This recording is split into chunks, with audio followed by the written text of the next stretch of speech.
Hey, it's Moser, and this is a quick little bit on dog domestication. We started talking a little bit about, the differences between dogs and wolves, but now we want to answer some other questions. When, where, and how the heck did we get dogs? Aw, you knew I'd have to sneak a picture of my Joey in there. Okay, so when did we get dogs? When I asked you guys, as we started the unit, how long do you think or remember have humans been working, living, and playing with dogs? Your answers were really, all over the board. 30,000 years, 15 to 30,000 years, 1,000 years, hundreds of years, since 800 BC, 20,000 years, a couple of thousand, since the beginning of time. Not sure. Somebody wrote since 1821, which is oddly specific. But let's look at what the evidence says. So for whatever reason, there have been a number of researchers who have been interested in this question. When did we start domesticating dogs? When did we start playing with dogs, working with dogs, having this relationship? So, the number that was typically used most of my life was, 10,000 years ago, about the time humans started farming. So, if you had asked me 30 years ago, well, how long have humans had dogs? I would have said, 10,000 years ago. What's interesting is that date has really changed in the last 15 years. So in 2012, there were some researchers who identified a skull in a Siberian cave that they could look at and recognize that this was definitively different than a wolf skull. So remember when we talked about what makes two species different, we said one of those things is that there are physical differences, structural differences, that you can look at them and go, yeah, those aren't the same. So what they found, these were remains in a cave in Siberia, and there was another one in Belgium. These were 33,000 years old. So these were remains from 33,000 years ago, and there were definitive differences from wolves. Those are the oldest identified dogs, or early dogs, or proto-dogs, that we've ever found. Now, that puts us back around 30,000 years. A few years later, someone found canine teeth. Canids' teeth with collections of other human debris in an area of the Czech Republic, what used to be Czechoslovakia.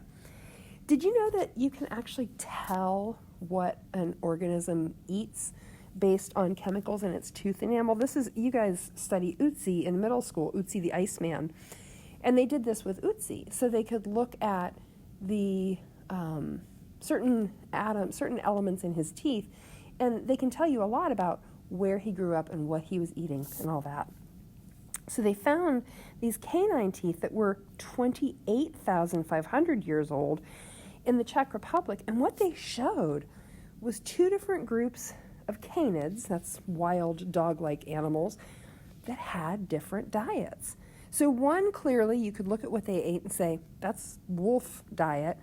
The other one ate a diet that included more things that humans probably would have eaten, which means they were on their way to domestication. These were early dogs. Cool. So that gives us a date. I mean, if somebody asked you for sort of an order of magnitude when were dogs domesticated and you said 30,000 years ago, that's pretty good. Most impressive? Somebody guessed that. That's so cool. Or maybe they knew. I don't know. All right. So that's the when. Let's talk about the where. Again, when I asked you this question, your answers were all over the board. Roughly a four-way split between South America, Europe, North America, Asia. A few votes for Australia, one vote for Antarctica. Those are the wolves that were playing with the penguins before they became domestic. But where were they domesticated, and what's the evidence that we have? For a long time, researchers have kind of argued back and forth about this. Did dogs get domesticated in only one place on the planet? Were there multiple, what we would call domestication events? Were dogs simultaneously domesticated on multiple continents? Good question. So let's see what the evidence says. This is interesting, and this illustrates how science changes in response to new information. So in 2016, this was a huge deal. There were some researchers that published a study that said, absolutely, dogs were domesticated in 2 different parts of the world. They were domesticated near the same time in Europe and in Asia. And the way that they determined this, do you remember Newgrange? Do you remember the big, beautiful cairns in Ireland? These guys, these are like the burial mounds of kings and tribes, and this is, 5, 10, 15,000 years ago. So they found the remains of a dog buried in Newgrange. Now, first of all, let's just reflect on the fact that if you're burying something with your kings and queens, this is an important relationship. This is pointing out that dogs are pretty important to these folks. So the researchers took a 5,000-year-old dog skeleton that was buried in the Newgrange tombs, and they compared it to much, much older dogs. And then they compared it to modern dog breeds. And what they found was that, think about DNA cladograms, the common ancestor for these guys was way back. It was before wolves. So these guys appeared to have been domesticated twice. Wow. And this was like groundbreaking. This was enormous news. Very exciting. These people were like lining up to get their prize. Well, in science, when somebody gets a result, somebody else always wants to try to replicate it so that you can see if that result was correct. So about a year later, somebody else published another study, and they had done a number of things.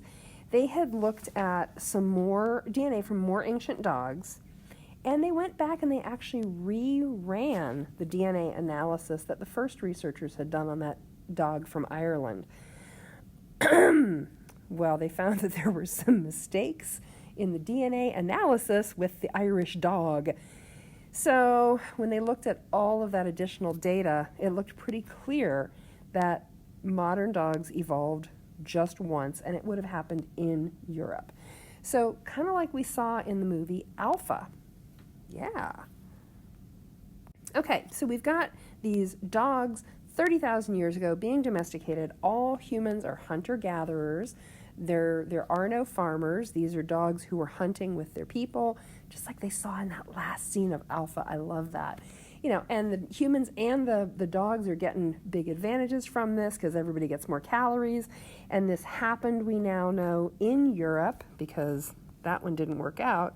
Single origin in Europe 30,000 years ago. Cool.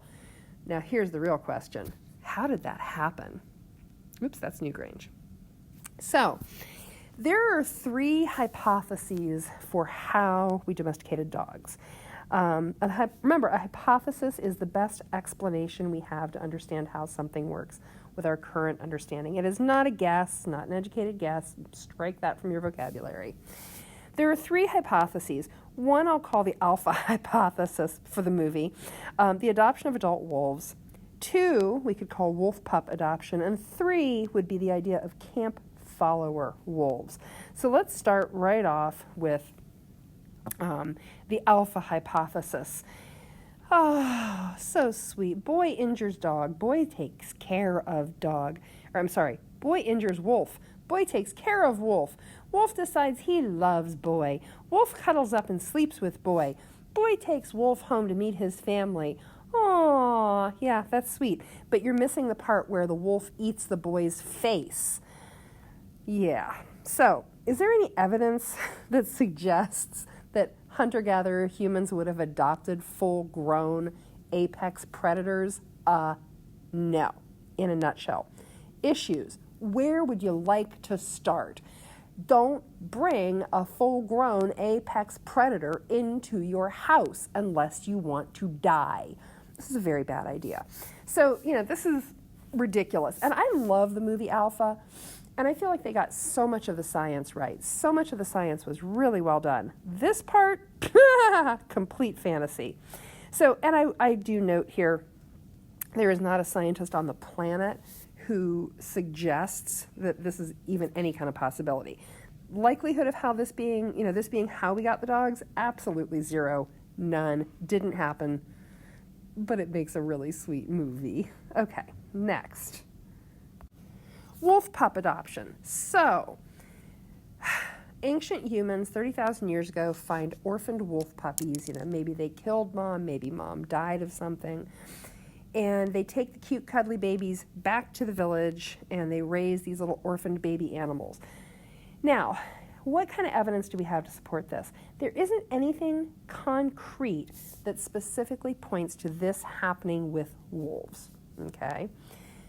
But there is evidence from some more recent hunter-gatherer societies of orphaned baby animals being brought into camp.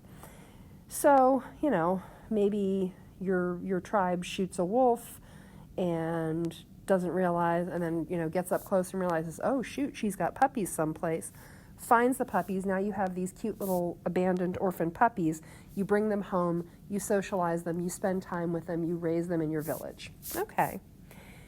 Are there any issues with this? Had you ever dealt with a puppy? So, I don't like adopting puppies. I like adopting like 2-year-old dogs. Puppies are so much work.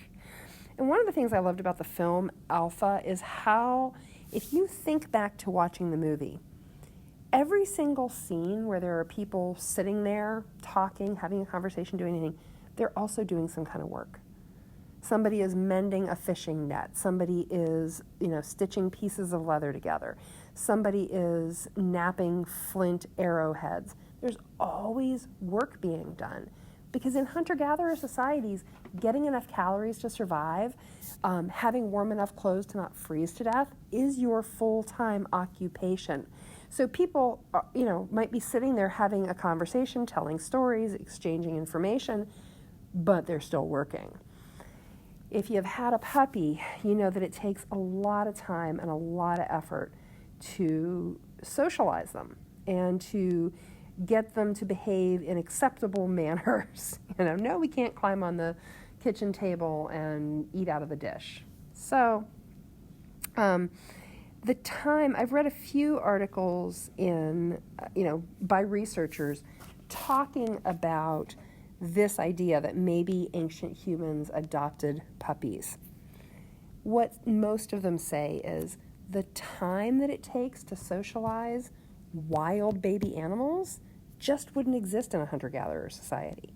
It's just too time intensive. It would be really tough for people to actually successfully raise orphaned baby wolves. Now, is that saying that it's impossible? No, it's not impossible, but it's not very likely. So, okay, that leaves us with our third domestication hypothesis.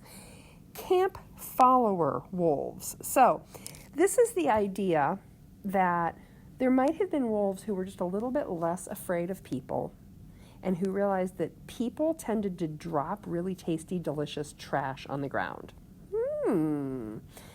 So, you've met humans, I assume, and you know that some humans are very personable and very outgoing and want to visit and hang out and talk with other humans, and some humans would really just rather be left alone. Please and thank you, I don't want to go to the party. I would rather sit at home and read a book. The same is true of most species. And remember, are there genetic reasons that dogs are less afraid of humans? Yes, there are 3 sociability genes. Is it possible that somewhere 30,000 years ago, there was a wolf who was born with mutant variations of those sociability genes? Of course there is. Of course there is. So it's possible that you have dogs who were wolves, who are just naturally a little bit less afraid of humans. Well, they get a little bit closer to the human camp, they steal some food, they maybe are chasing the same game as humans, maybe there's some decision to work cooperatively, and pretty soon we've got this relationship. It's not the relationship you have with, Fluffy, your dog, But these are teammates, these are partners.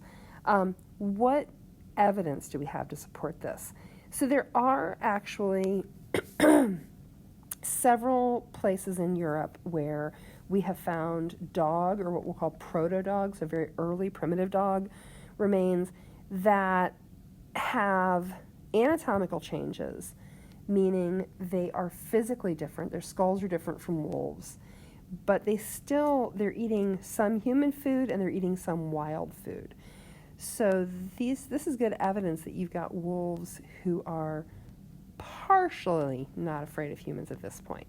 There's also something that we're going to talk about tomorrow or the next day called the Russian silver fox experiment, and that provides a little bit more evidence for this hypothesis. Issues? Not really. Not any really serious issues. Likelihood of this being how we got the dogs? Pretty plausible, actually. That's it. Once you've watched this video and taken notes, you can go ahead and take your quiz.